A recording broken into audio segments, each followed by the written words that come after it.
Alaska, as we begin at Denail Lodge and head off into the magnificent Denail National Park. When an Alaskan says the mountain is out, they are referring to the Mount McKinley, or Denali as the Alaskans prefer to call it. The 20,320-foot massif, the tallest mountain in North America, is often shrouded in cloud, but when visible, it's a magnificent sight. However, the mountain isn't the reason Denail National Park and Preserve was created in 1917. It's the animals, a 6 million acre home to moose, caribou, Dall sheep, wolves, and of course, the grizzly bear.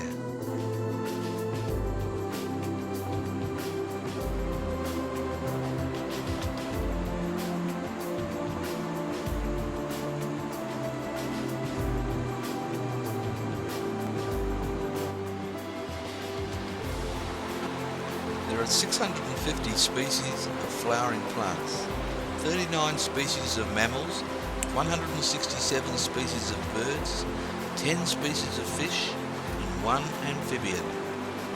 For those that don't like snakes, there are no reptiles recorded in Denail National Park. And here's one of those elusive species, the three-toed woodpecker. Lost you, little brother. There you are. I can see you now. Yeah. Okay, you're on over there.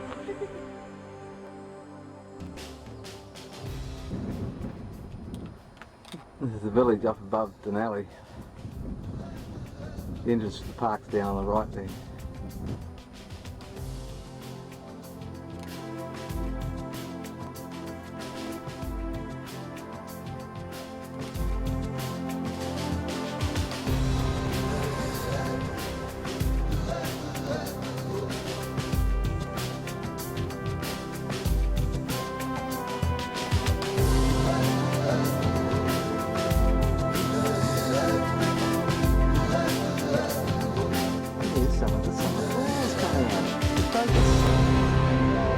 Spring wildflower, sorry, I have been corrected.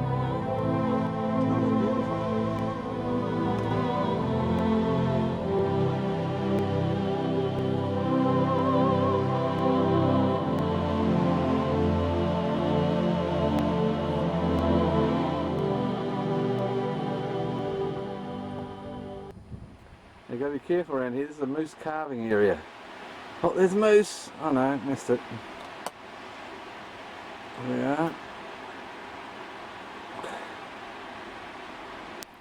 Park headquarters. It's the dog sheds. Where they keep all the huskies. The ones they use for working the hills during the winter. The working sled.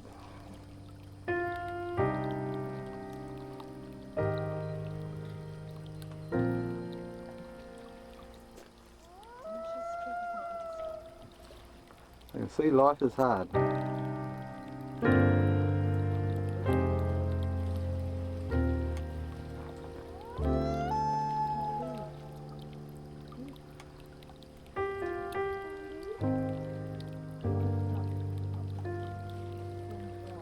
Salut.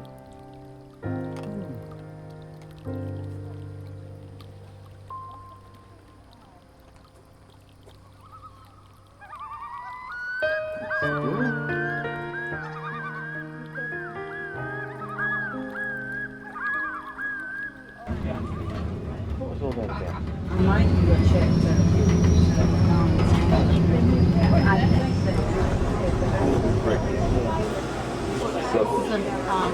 double bacon cheese omelette sandwich. Alright. Should be along soon. Bit overcast this morning. There's a bus that leaves the lodge about every 20 minutes to take you into the park.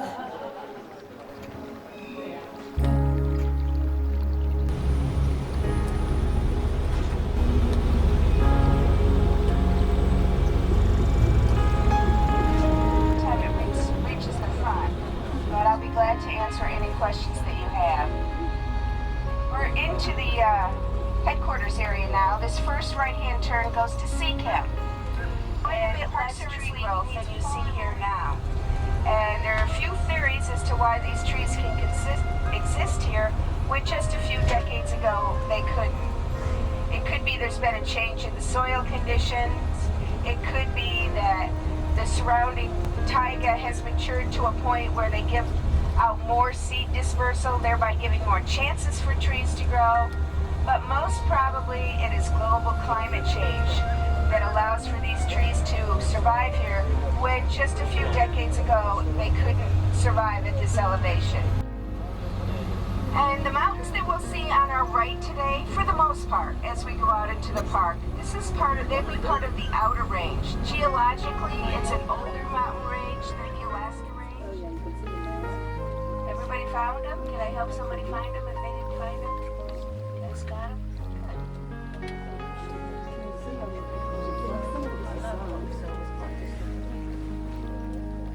Caravans.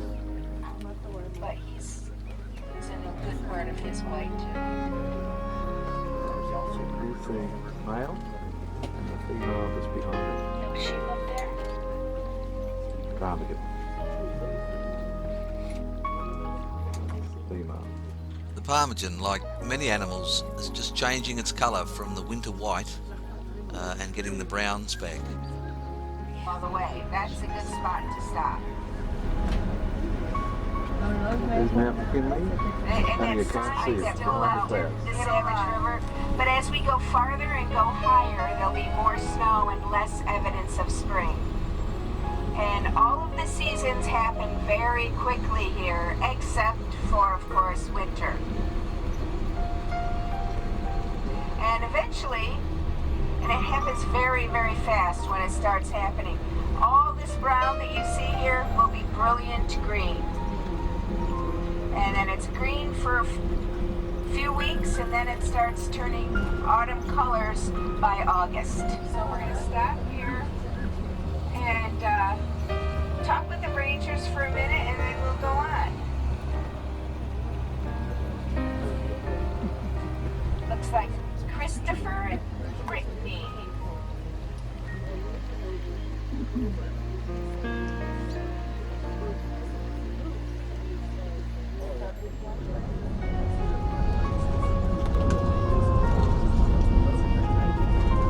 Vegetation gets lower and lower to the ground.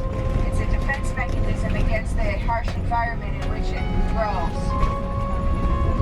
And the best way to spot wildlife in this open tundra is to kind of have a relaxed eye and look out and take in the whole picture. And change your vision from far to close, then back to far. And just take in the whole picture, and then your eye will pick up on movement. Once it picks up on the movement, then you can focus in. We're on the road for about the first few miles, and then they kind of cut off the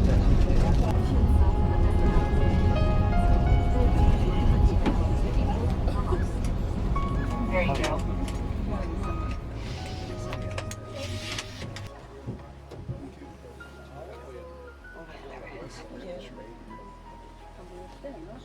Yep. And today is the first day I've seen them.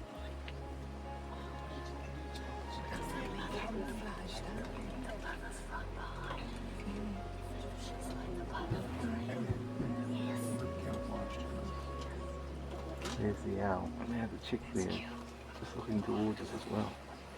See it move? Chick's looking at us now. And this is called the great horned owl. An owlet.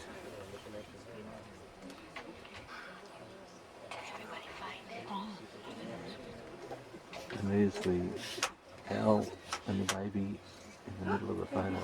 They will, but mostly they don't need to. But the fox and the wolves do this too. They both have learned that it's very easy to hunt from the road. They can walk along the road and they can take things by surprise over the edge. They don't see them coming as little.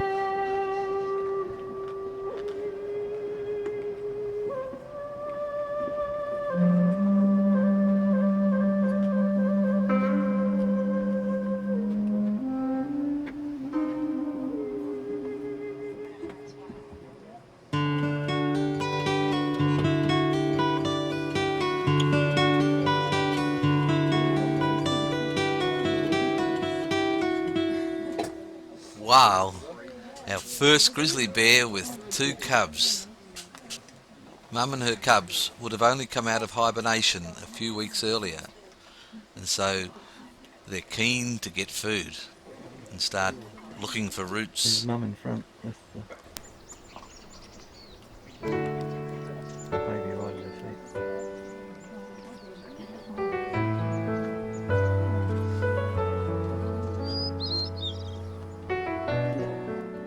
Denail is home to both black bears and grizzly bears. Black bears inhabit the forested areas of the park, while grizzly bears mainly live along the open tundra, as you see here. Almost all bears seen by visitors along the park road are grizzlies.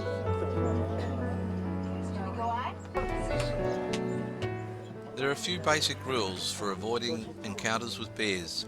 Be alert, don't surprise, make noise, never approach them, do not run. Back away slowly if a bear is aware of you. Should a bear approach or charge you, do not run. Do not drop your pack. If a grizzly makes contact with you, play dead.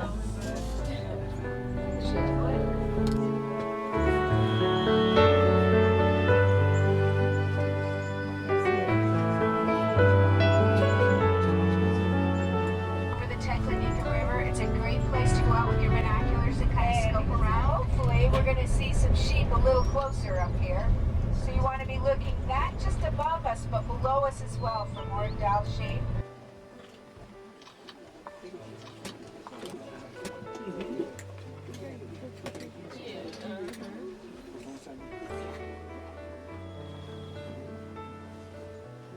Oh, that's a great shot of that Denail shoot. Sun just off behind him.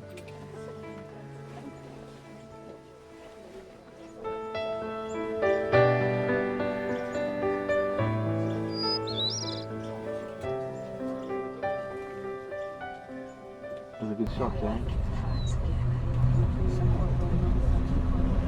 One that's real wide up there, and you don't see the top of it, but you're seeing almost all of its base. So you can see how. Sorry. Now this is our first look at Mount McKinley.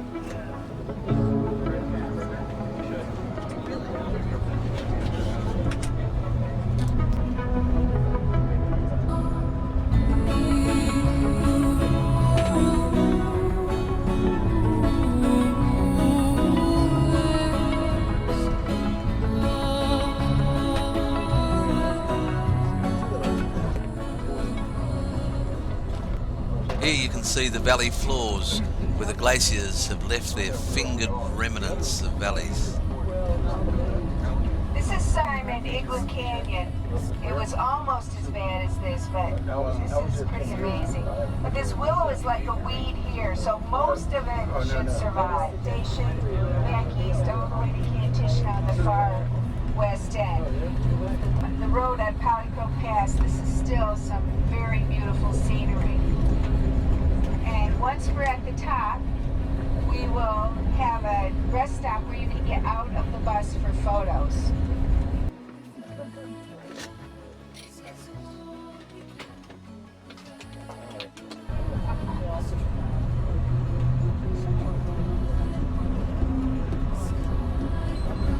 One is really wide out here.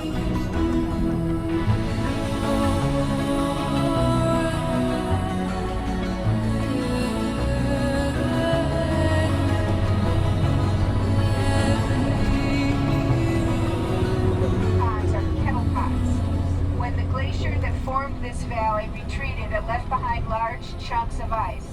Those chunks of ice eventually melted to form those ponds that you see down there.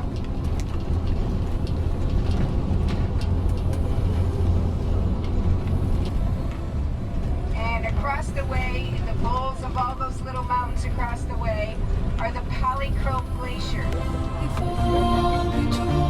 This is the valley formed by the glacier.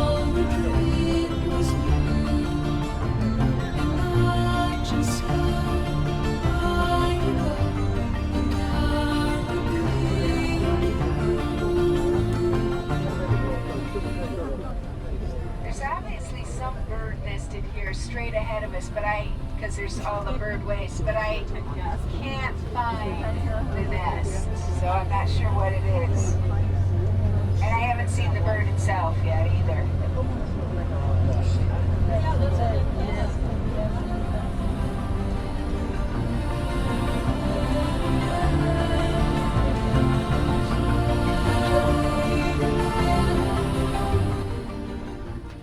We arrive at the Polychrome Outlook and view the magnificent valley we've just come up. This is our stop point. 10-minute stop. What have you? So much time here that he got to know the animals, not just by each of the species, but by individuals within each of the species as well. And he wrote several books which make for very interesting reading for people who are interested in the life cycles of the animals here in the park. The bears of Mount McKinley, the wolves of Mount McKinley, and A Naturalist in Alaska are three of his books. A Naturalist in Alaska is kind of a compilation of the other two. And he saw some amazing things that he writes very well about. The shuttle buses are used for transport and for wildlife viewing. Passengers may get off along the park road and reboard the bus later on where space is available. No, this is stop at River Stop. The end of the line for us. Here we turn around and go back after about a half-hour stop.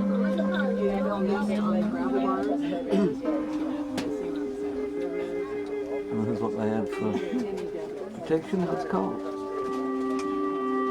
Supposedly a gift shop.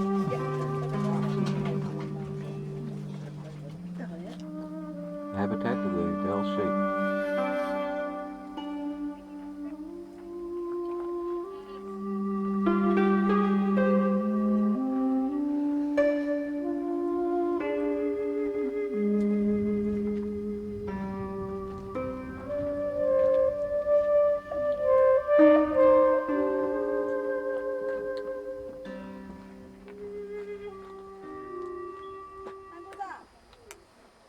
A little ground squirrel.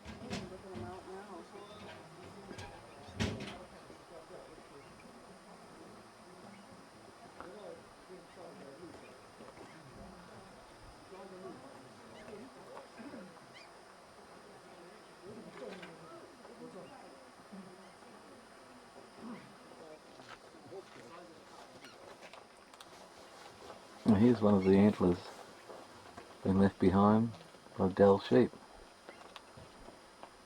Not small.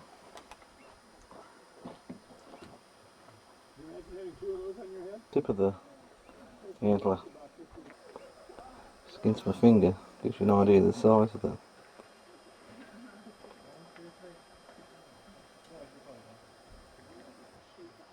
Now that'll be a bit of weight to carry around on your head.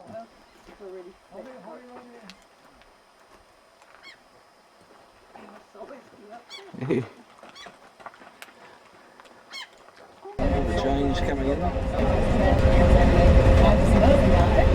This is the start of the mating season for the bears, so I'm pretty sure that's two adults. I'm trying to see if I can get it in a better spot so everybody can see and shut it off, but I have really bad road position right now, so let me see what I can do.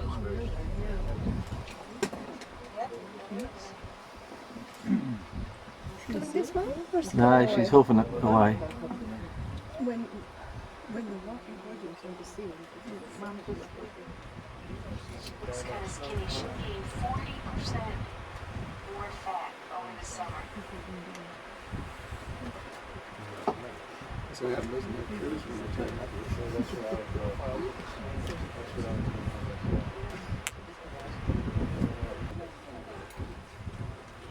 I'm in a teacup.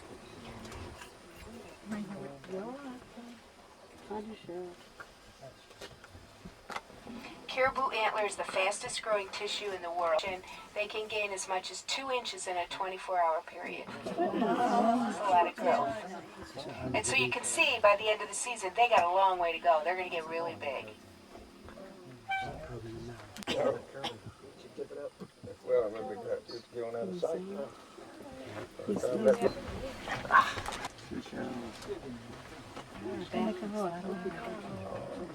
Bye-bye. See why the moose are hard to find? They're always in the wet as well. And in wintertime, it doesn't matter. They can be down there in those boggy areas because it's all frozen. Well, all good things have got to come to an end. And what a fantastic day it's been as we head back into this entrance to the park. Oh well, it's just time to say farewell. In the Park Lodge, checked out. We're going to the park now and then meet the train at around 12 o'clock.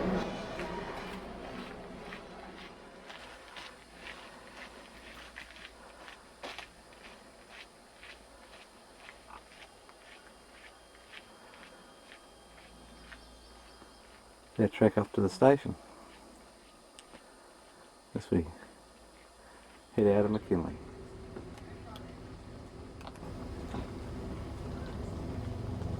And here's the Denail Park railway station.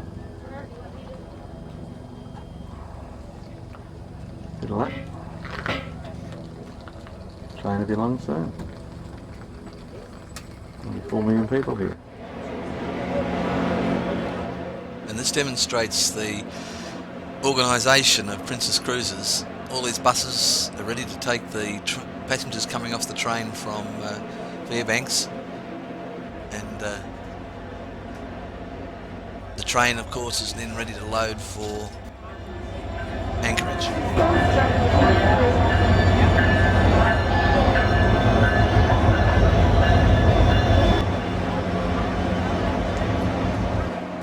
Now as we board the train, we can see where we've come from Fairbanks in the north to Nanina, Anderson, Healy and Denail National Park. It's time to resume our journey south to Anchorage at the head of the Cook Inlet, through towns like Talkeetna and Silla. What is it that makes them want to stay there? That's what that's for.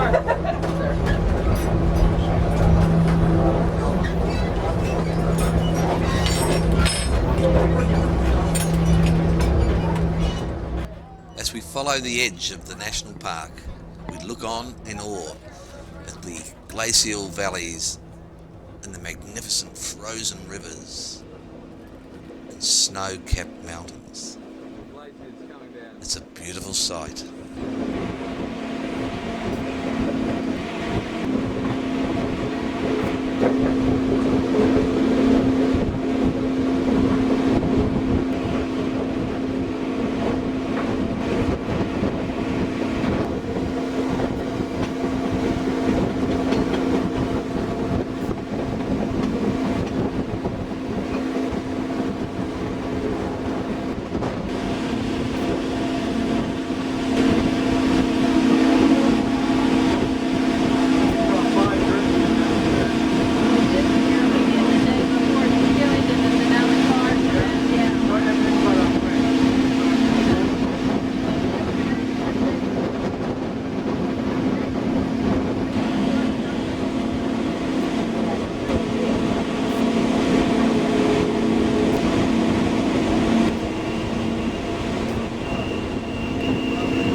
Denail Park and continue to descend down these ice river valleys as we pass through Talkeetna, Trappers Creek, down to Wilson and Houston, as we move out onto the Anchorage Delta.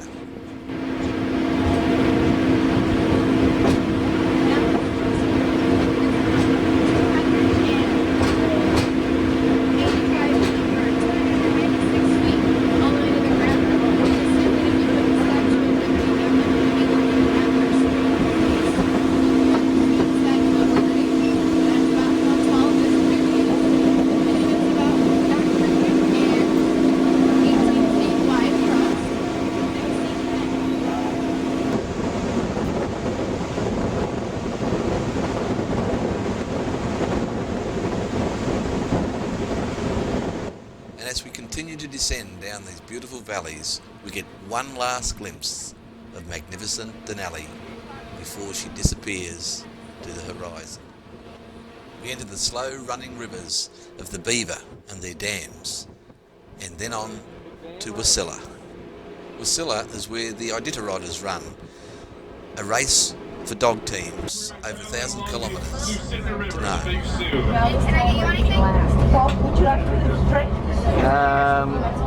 is Iditarod sign. You see there it says starts on Anchorage, mile 0. But come to Wasilla, it's a pretty relaxed. It's usually Relaxing dog race starts. He makes an appearance throughout Wasilla. 18-hole golf course. Here's another one of these gravel kind of quarries. Gravel is big business in Alaska. They'll use that as part of the rail bed, as most of, a lot of the railroad is on permafrost. So that's how you get those frost heaves when this train is bouncing around quite a bit. That tends to settle out throughout later in the season. But they haul a lot of gravel as well as coal. Finally, on our last leg, about 7 o'clock, we follow parallel to the Cook Inlet as we enter Anchorage. That lane, that's the one that goes inland behind. As we're coming to Alaska, we're into Anchorage. Here's the breeze of Anchorage. And that's about when? Late August? Probably only a couple of weeks. It just changes. Into summer, a couple of months, back into spring, only a week or two, and back into Winter.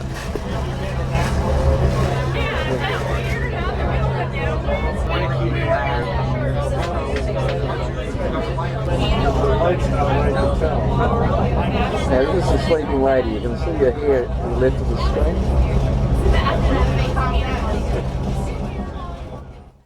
It's morning, and welcome to the Arctic Fox Inn, a great place to stay, close to the railway and close to downtown Anchorage.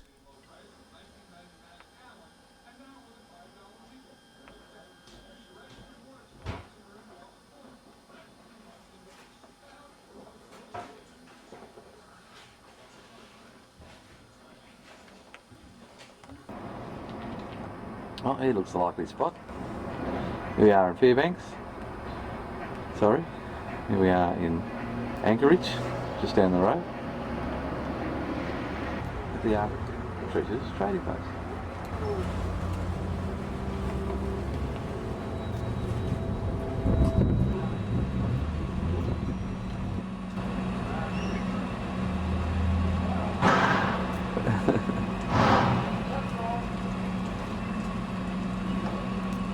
They water the plants.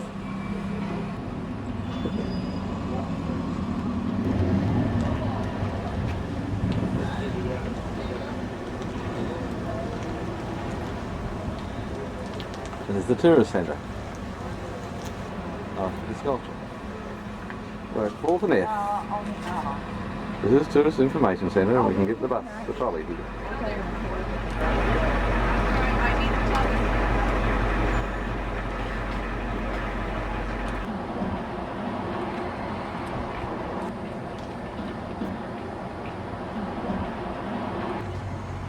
This little steam engine would come along and goose them. And the trailer would back the little moose goose.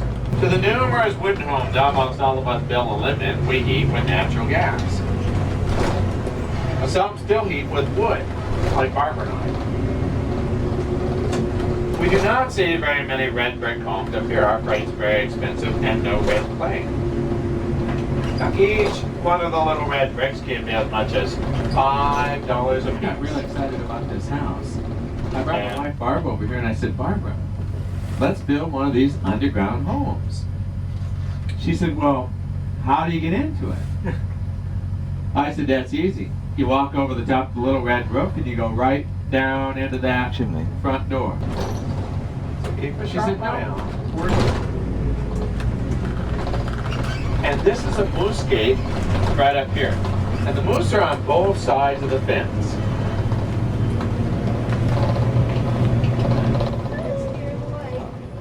for the males. Their antlers always fall off every year. They just grow back. Wow. We get them back just for the summer for the rutting. What's the bush he's gnawing on? Small spruce. Spruce. Spruce, some type of birch. Look at them. And there's over 2,000 moose that live here in the city of Anchorage. So we're very efficient in removing the snow off our streets and runways. We truck it into parking lots, They said they had for years. like this one right here. And this has a little gravel on top, so it insulates the snow from like on Earth. This air traffic flows here on my left. And you can still see some planes with wheels and skis on them. Our state, manage your roads, we use these airplanes just like you use your cars. Now I want you to look all the way around to this point. Because everywhere you look, anywhere you look, you even a boat up at a boat marina. But out here, there are no boats allowed in these lakes. They're just these planes that float in the water. We call float planes. Now we just gone by Lake Hood. Now we can see how wide the canal is that we taxi on right here. And we can look all the way back to Lake Hood. Now these planes like to taxi down this canal towards us. They prefer to go to the back end of Lake Bernard, which is now in progress. Labor Day will be our two busiest weekends. At least 9 o'clock tonight, some even later. Well, let's go north down E Street. Because at the back end of our Fifth Avenue Mall is our world famous whaling. He did a fine job.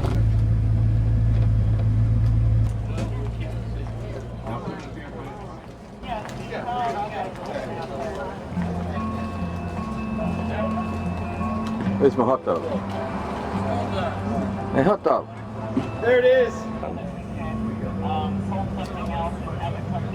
A sausage, Yep. well cooked and a bit of black, just the way I like it, with some onion and some gherkin and some, pickles they are, and some cheese. Grated cheese. Beautiful specimens they got in here. This was in the Public Lands and Information Centre on the corner of 4th and F Street, I think. Here's the Denail sheep. As you can see, there's quite a range. The Wolverine, the bear, of course, the grizzly, and the polar, and the old musk ox. Not as tall as what you think, and of course the seal.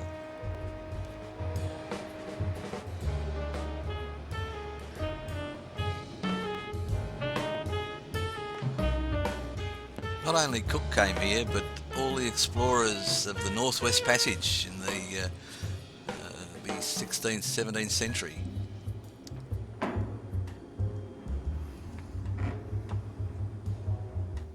It's amazing the detail that went into these models.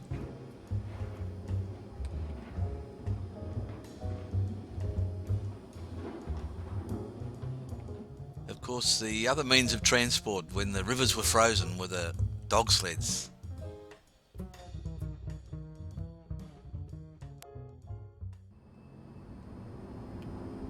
Now, this is the oldest house, well, not the oldest, but typical. Didn't get knocked over by the earthquake. Of 1964. Because it was built on rock.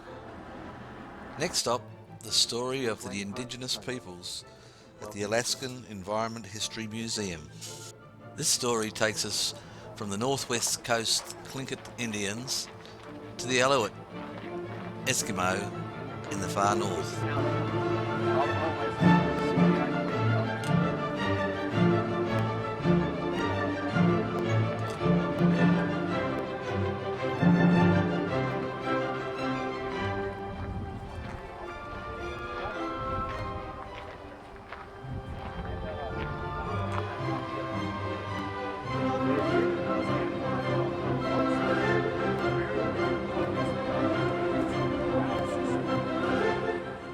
It was interesting to learn that the igloo was more of a bivouac shelter for hunting, and that the main form of accommodation for the native people of the north were these structures.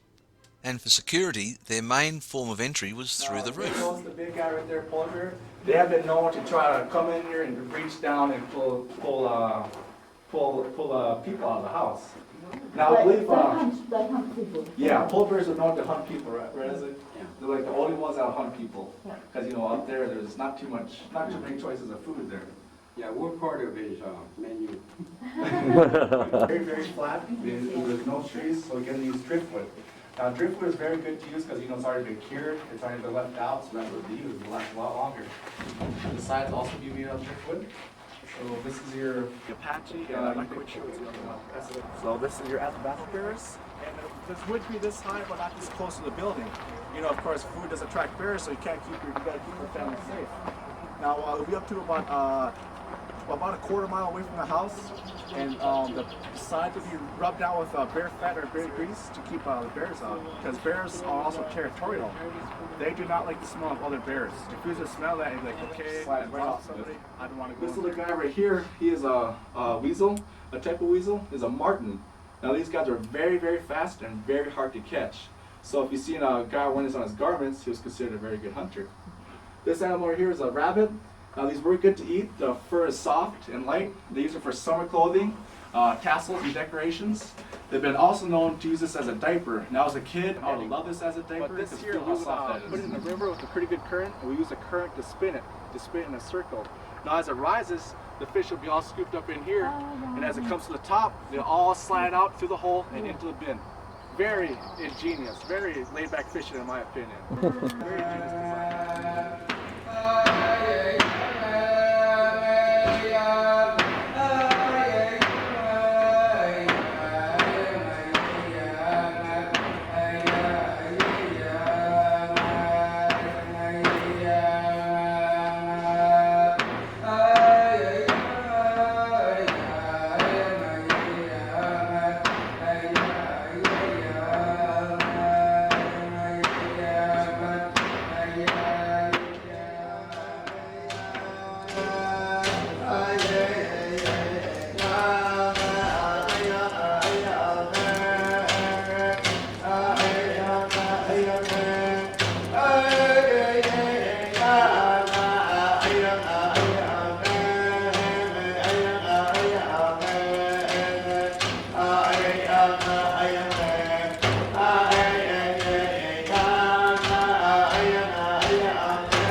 Anchorage was such a fascinating place to explore, from its northern peoples to a Russian immigrant classical pianist who was willing to give us a concert.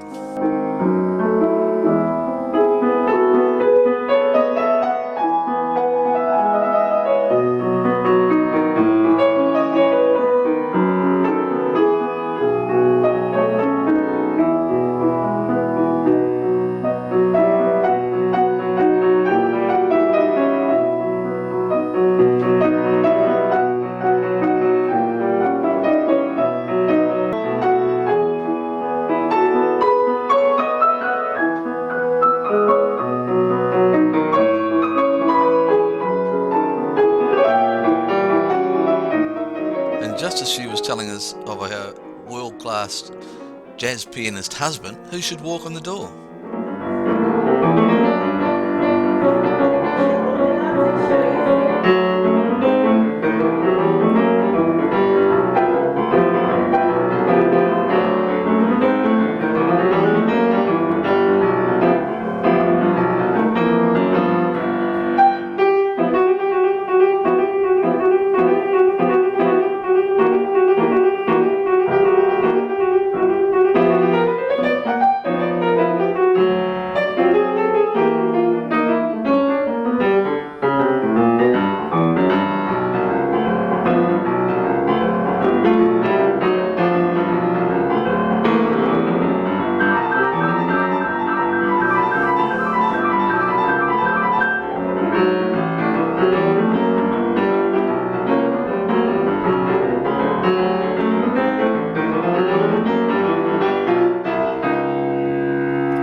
Oh, thank you.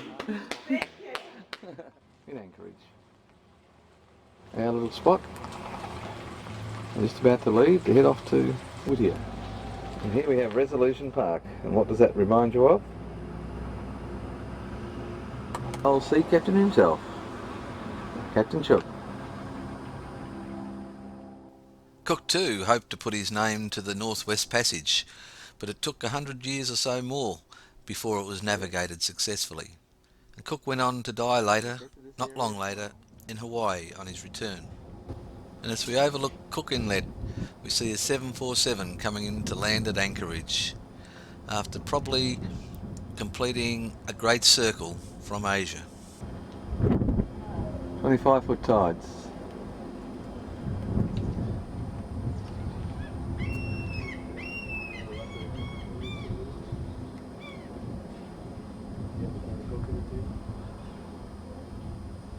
Create big mud flats.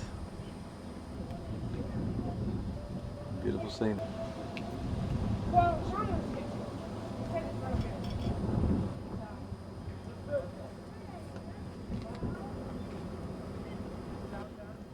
And on a clear day, we could probably see the tip of Mount McKinley from here, but it's not to be. Sorry, she's still a little cloudy.